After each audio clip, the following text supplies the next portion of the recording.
Tearing your ACL can separate you from your sport for a significant amount of time. You can go from competing at the highest level to counting quad squeezes. And the weight room, no doubt, can be a significant contributing factor to your rehab process. However, what exercises should you be doing? My name is Joe. I'm the owner and head coach at TKO Athletic Performance. I'm a certified strength and conditioning coach and rehab specialist with over a decade of experience helping athletes return back to the field after ACL injuries. In this video, I'm going to give you the 5 best training exercises to pursue in the weight room after ACL surgery. The weight room is a critical piece of the rehab process, no doubt about it. These exercises are proven, tested, and scalable. So let's get started with number 1. The first exercise on our list is depth jumps. Yes, depth jumps, we're starting aggressive. A lot of ACL rehab protocols and a lot of exercises that are contained within those protocols treat your knee like it's made of glass or a piece of styrofoam. Remember, the goal of training, particularly in the weight room, is to introduce you to the forces and the loads that you may experience out in sport training. The depth jump is one of the few exercises that can replicate or exceed the forces that your body's going to experience while you're training for soccer. In sprinting, cutting, change of direction, jumping, landing, all of the variable movement patterns that you experience in the game put a significant amount of force on the knee joint and the surrounding musculature. So how do we replicate that in the weight room when we don't have the random and chaotic and intense environment like the game of soccer? One of the ways that we do that is the depth jump. The depth jump is a very simple exercise. It seems almost too simple, too good to be true. You bounce off of the ground and you jump as high or as far as possible. That's simple. But the depth jump is such a significant and valuable exercise because of the forces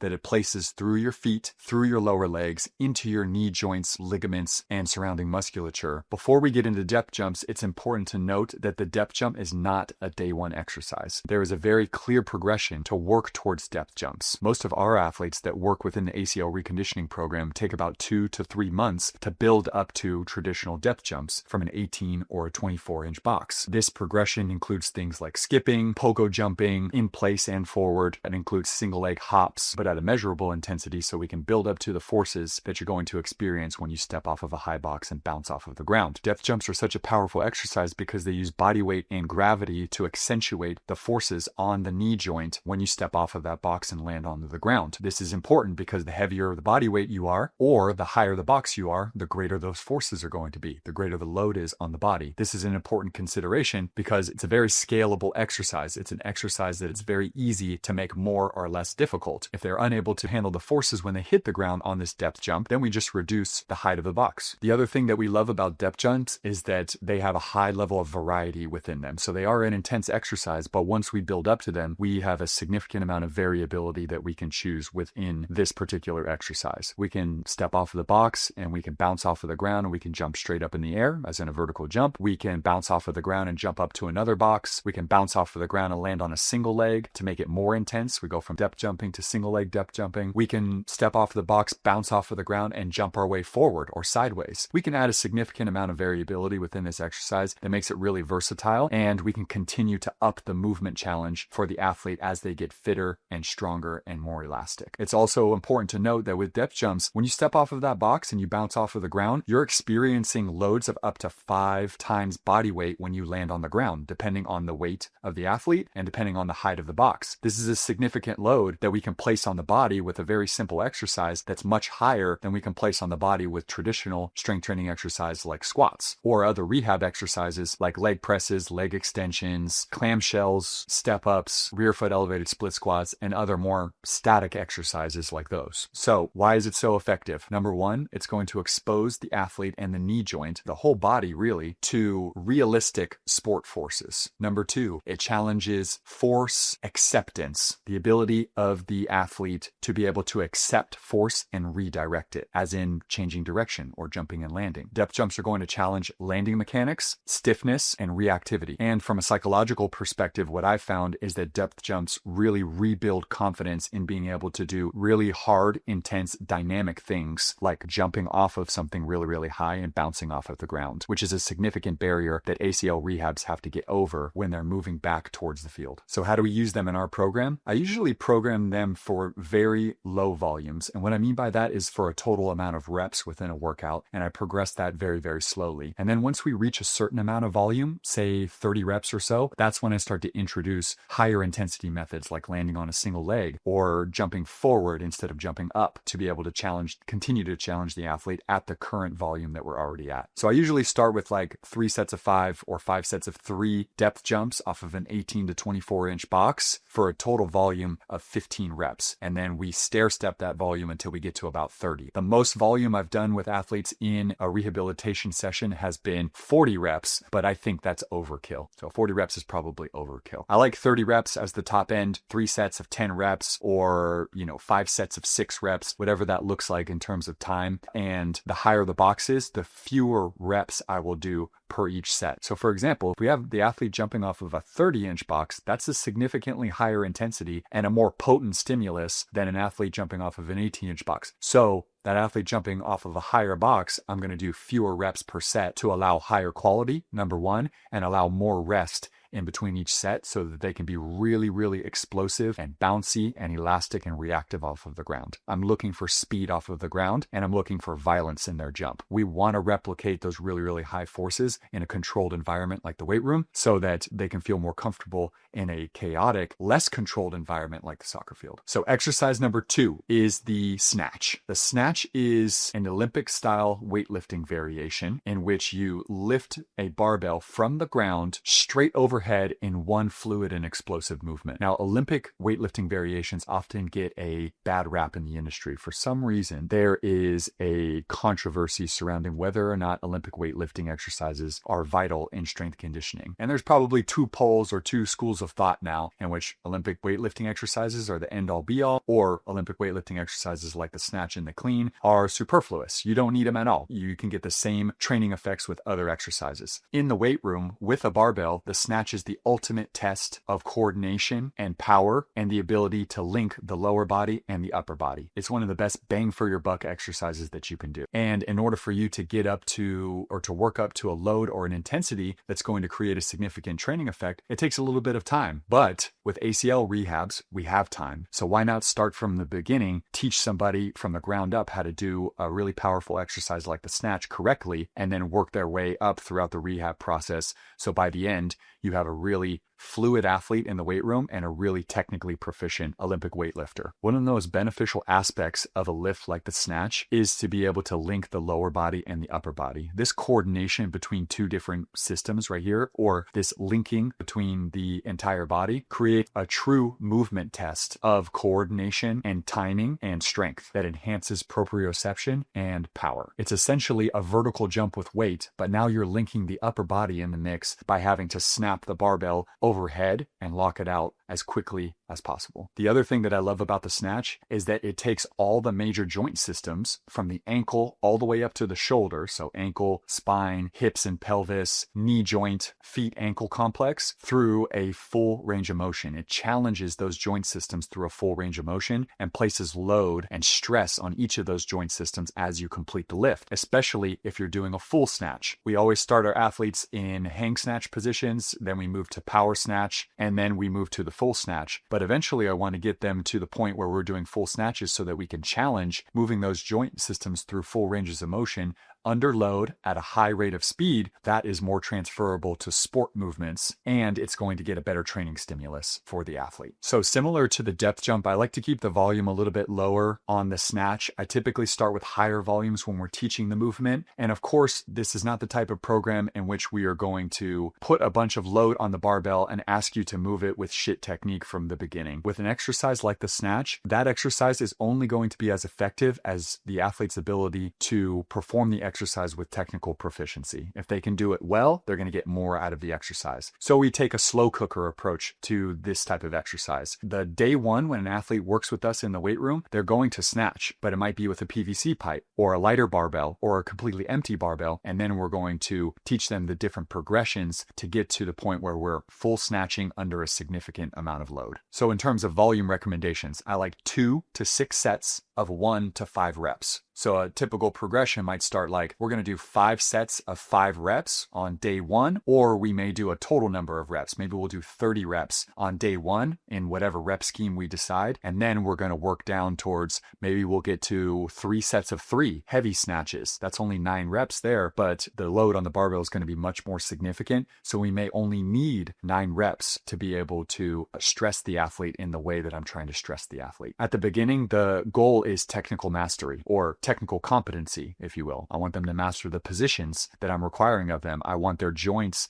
their knee joint in particular, to go through a full range of motion. I want them to feel capable of dropping under a load very, very quickly and catching it just as quickly. And I want them to be able to feel stable, as in they're not collapsing in on themselves when they catch that heavy barbell overhead. Exercise number 3 is the full squat. Now, squatting should seem like a no-brainer when you are trying to strengthen the knee joint and the quads during an ACL reconditioning protocol. However, we have a different set of standards when we're talking about the full squat here. The first part of that standard is that we always squat heels elevated. And the reason why is we're trying to circumvent or work around some of the ankle mobility issues so that we can work back to full flexion at that knee joint. What I'm looking for in terms of standards with the full squat is for an athlete to smash their hamstrings on their calf muscles and sit their hips directly down on their heels with their heels on the ground with as much of an upright torso as possible. Right? So the way we do that is we get athletes to front squat or goblet squat at the very beginning, and we elevate their heels. So load in the front and their heels elevated will create better physics for them to achieve the depth necessary to get the work and the stimulus that we need to grow those quads and strengthen that knee joint in flexion in particular. Now, this is the first exercise right here that I'm demanding that an athlete do heavy. I want lots of intensity on this squat right here, and that's because the squat serves a couple of purposes. The first thing that the squat does for us is to test for knee flexion range of motion. If we have a functional knee after ACL surgery and we have full range of motion, then an athlete should be able to squat past parallel, past 90 degrees, and put their hamstrings on their calves with minimal restriction and little pain. At the beginning, this won't be the case. We're going to work down to this position over the course of many months. Eventually, we're going to do it under load, and stretching under load is one of the best ways to regain range of motion because we're telling the nervous system that it's okay to access these extreme joint ranges of motion. It's safe to do so under load. So the squat is valuable, or the full squat is valuable, because it tests knee flexion range of motion. The second thing is that it's going to be the best quad builder in terms of quad strength. It's no doubt that the squat, amongst all the exercises on this list, has the highest loading potential, especially if you use an implement like the barbell or a safety squat bar. With an exercise like this, we want to load the athlete heavy so we can have lots of absolute or relative strength. The athlete has to build strength, and there has to be mechanical tension in the form of load on the quad muscle or on the leg muscles in general in order for them to gain back quad size, but also strengthen the supporting musculature in the front that's going to help with deceleration activities that are going to be helpful for getting the athlete back into change of direction activities later in the reconditioning process. The other thing that's valuable about full depth squatting is that they're going to place a significant load on the tendons as well. Because this is the exercise with the highest loading potential and tendons love high loads, this exercise in particular is going to be key for creating healthy patellar tendons as we go through the rehab process. Lastly, because a squat has a high loading potential and exercises like back squats place a significant amount of total load on the entire athlete, especially when you go through full ranges of motion because the amount of work that you're doing is greater, there's going to be an excellent hormonal response that comes after training that's going to be beneficial for recovery, but also muscle growth and strength across the board in every quality for the athlete. So how do we program it? We typically program 2 to 6 sets of 1 to 8 reps. Now this is a significant range right here, but most of the time we're going to start with higher volumes and we're going to work towards lower volumes with higher intensities. It's important to note that in the rehab process, volume can sometimes be the enemy. If an athlete is doing a significant amount of volume, there's going to be a lot of stress and wear and tear on the patellar tendons, the knee joint, and the muscles in general. There's going to be a lot of damage there. And when we perform strength training activities, at least in the short term, acutely, we are creating damage to the muscles in a way that hampers proprioception. So we're damaging proprioception in the short term. Now, this may may be a good thing in the long term because we want to create stress on the athlete so they can get stronger and build bigger muscles in the long term. However, when we're also responsible for doing activities on the field like sprinting, plyometrics, and change of direction, we need all of that proprioception that we can get so we can execute those activities with a high level of coordination. So high volumes of strength training are not always the best for athletes. I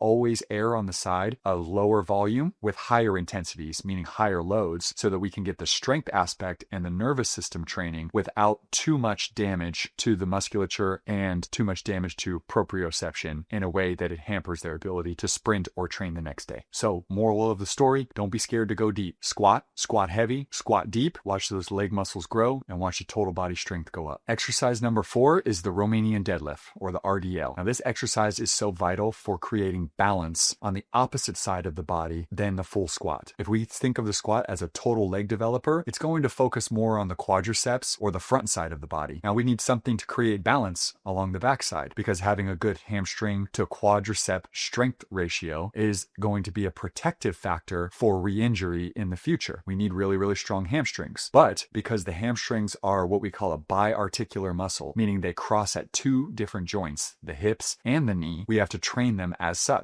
And the barbell RDL is one of the best ways to do that. The barbell RDL is so effective because it trains the hamstrings at full length with high loads. There's a significant amount of tension on the hamstring muscles as you lower that barbell to the bottom position. The hamstrings are part of a set of muscles called the posterior chain. Everything that happens, or all those muscles, really important muscles that are located on the back side of the body, from the upper back, the muscles between your shoulder blades, to the lower back, your lumbar spine, your glutes, your hamstrings, your calves, your deep calves, your gastrocs, and your Achilles tendon. Everything that happens along the backside of the body is going to be very important for balance, number 1, and even more importantly for propulsion, for moving you forward. The hamstring is arguably the most important exercise for sprinting. So the barbell RDL helps us create balance, but also creates long and strong hamstrings for sprinting, which in our ACL reconditioning program is the most vital exercise and the number 1 priority for getting athletes back to the soccer field. It's important to note that the barbell RDL is different than the deadlift. The deadlift, the barbell starts from a dead stop on the floor. Not a bad exercise, but the RDL is going to start at the hip and it's going to be initiated with a hips back movement, and you're going to lengthen the hamstrings at the start of the movement. And I think this is very important because, like I said before, with the depth jump, we're looking for a significant amount of load when we're stretching the muscle on the way down, the eccentric portion of the exercise. The other thing that I love about this exercise is it builds hamstring range of motion, particularly if you're doing RDLs in which the barbell is moving all the way down towards the shoelaces, and the RDL has a significant amount of variation that we can place in it. So we can start with 2-legged RDLs or bilateral RDLs with 2 feet on the ground, get really proficient at those, and then we can make them more difficult and increase the load on a single leg by doing single leg RDLs and other variations. These are kind of a nasty exercise too because this exercise produces a significant amount of soreness, and that's because there's a lot of mechanical tension on the hamstring when we perform them. Therefore, I like lower volumes and higher intensities on this one as well. Start with 2 to 4 sets of 3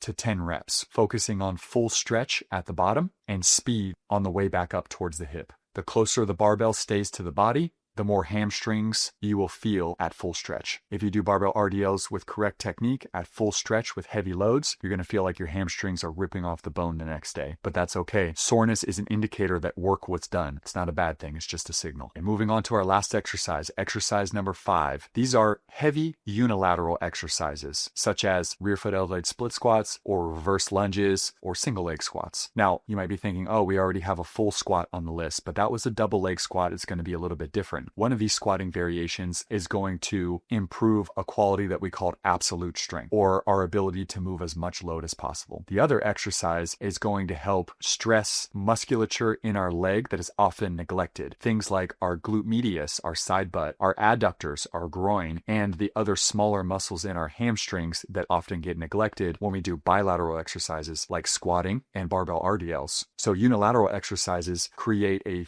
360-degree wraparound insurance policy to ensure that every single muscle in the legs that is protective of the ACL joint is getting trained. Now, unilateral exercises are kind of nasty sometimes because they expose a lot of weaknesses, not just from a balance perspective, but from a symmetry perspective. You probably understand that if you're in physical therapy for your ACL, limb symmetry is extremely important. Unilateral exercises are an excellent way to ensure that your left leg strength and your right leg strength are as similar as possible. Also, heavy unilateral training, or training heavy on one leg, is the best balance training and proprioceptive training we can probably do in the weight room. We don't need fancy Bosu balls or lights or tricks or juggling or anything like that. We can do heavy single leg exercises, and all of the stabilizers of our legs, as well as our central nervous system, will light up like a Christmas tree. An important consideration is that an extremely dynamic sport like soccer, most of the patterns of the sport are performed on one leg, jumping off of one leg, cutting on one leg, sprinting, running. They're done by bouncing from leg to leg. So unilateral strength and symmetry is going to be incredibly important and translatable to the dynamic movements of the sport. Exercises like your glute medius and your adductors are often neglected in bilateral training or leg training in general. With heavy unilateral exercises, we can really work on the internal rotation and external rotation capabilities of your legs and your pelvic health and the strength of those supportive stabilizing muscles to make sure everything is touched in the training program. This is typically an exercise where we could do a little bit more volume on because we're doing left leg and right leg. I like 2 to 4 sets of 3 to 10 reps, 2 to 4 sets of 3 to 8 reps on each leg. And I wouldn't shy away from heavier loads on this just because there's a balance issue. We typically start with body weight exercises on unilateral variations like reverse lunges and Bulgarian split squats. And then once an athlete has the appropriate balance, then we load them quickly because I want to challenge that balance and proprioception, and I want them really strong on one leg. It's an excellent way to promote left leg to right leg balance if we get strong on each leg. Oftentimes, the heavy loading is saved just for bilateral variations because it's deemed to be safer. But in a proper ACL reconditioning program, unilateral exercises should be done very, very heavy as well. And by this time, you're probably noticing a trend here, which is that every exercise that I chose on this list must be loaded to the appropriate degree to create stress on the athlete's knee joint and the surrounding muscles. This is important because training is designed to prepare us for competition. If the training is not heavy or intense, then the forces on those muscles or the forces that those muscles experience in training is not going to translate to the forces that they're going to experience in the game. Some examples of heavy unilateral exercises include Bulgarian split squats, reverse lunges, single leg squats, and lateral lunges. So you can take that segment that I just said, and you could place it right before I talked about sets and reps. Just as a little gift, because I'm a generous guy, I'm going to give you one bonus exercise. You thought it was just 5, but I'm giving you 6. So the 6th exercise that I'd like to add to this list is a reverse sled drag. Now, we talked about this earlier in the video, but there are some protective factors for ensuring that re-injury is less likely. One of those protective factors for athletes is leg strength, symmetry, left leg to right leg. One of the other protective factors is size, so quad size in particular. The left quad and the right quad should be of similar muscle girths and sizes to ensure that there's enough muscle mass to protect that knee joint when it's experiencing significantly high forces. So how do we put quad size on an athlete without creating so much soreness that they are unable to do anything in training the next day or two? Enter the reverse sled drag, a nasty little exercise in which you load a sled very heavy and you walk backwards with it for time. There's a couple of reasons why I love this exercise. The first one is that you can load it heavy. So psychologically, it gives the athlete the perception that they are moving a significant amount of load and they're getting strong again. Number 2, it's an excellent cardiorespiratory workout. It challenges the heart and the lungs at the same time as building local muscular endurance in the quads. Number 3 is it's good for range of motion. It helps work on knee flexion and extension, particularly terminal knee extension, which is an incredibly important factor in the rehab process when we're trying to get back to running. Number 4, and arguably the most important, because you're just pushing and we're not loading heavy like other exercises on this list, there's not as much eccentric stress. So it doesn't produce as much soreness as the other exercises on this list. And that's a good thing. We can do more of it. We could do more volume on it so that we could experience and reap the rewards of the type of exercise that it is. So typically we like to perform this exercise for time. I usually start with like a 5-minute block of continuous sled dragging. And we load up a heavy sled, something that's challenging but movable, and have the athlete pull it backwards for time. 5 minutes, as many trips as they can make without stopping. It's not supposed to be a sprint, but it's deliberate moderate and slow, focusing on terminal knee extension with every single foot contact. The exercise has a happy side effect of producing that quad size and girth that we were talking about if you do it with enough volume and for a long enough time in the rehab program, but also in the moment, it produces a nice pump in the quad. It gets that blood flow to the area. So if an athlete is having some patellar issues or just general pain and swelling in that area, it might feel better in the short term. So this is an excellent exercise if you're a coach and you're having an athlete with some knee pain in the front of their knees, some patellar tendon aggravation. You can do this exercise to help them feel better acutely. If we work up to these 5 or 6 exercises right here and use a smart progression to get there, it's highly likely that you're going to be competent enough in strength and coordination to be able to do really intense stuff on the field, which is what is really going to get us back into the competitive arena quicker. Like and subscribe if you enjoyed this content, or if you want more information about the details of our ACL reconditioning process, hit the link in the description and you can book a free ACL consultation. See you next time.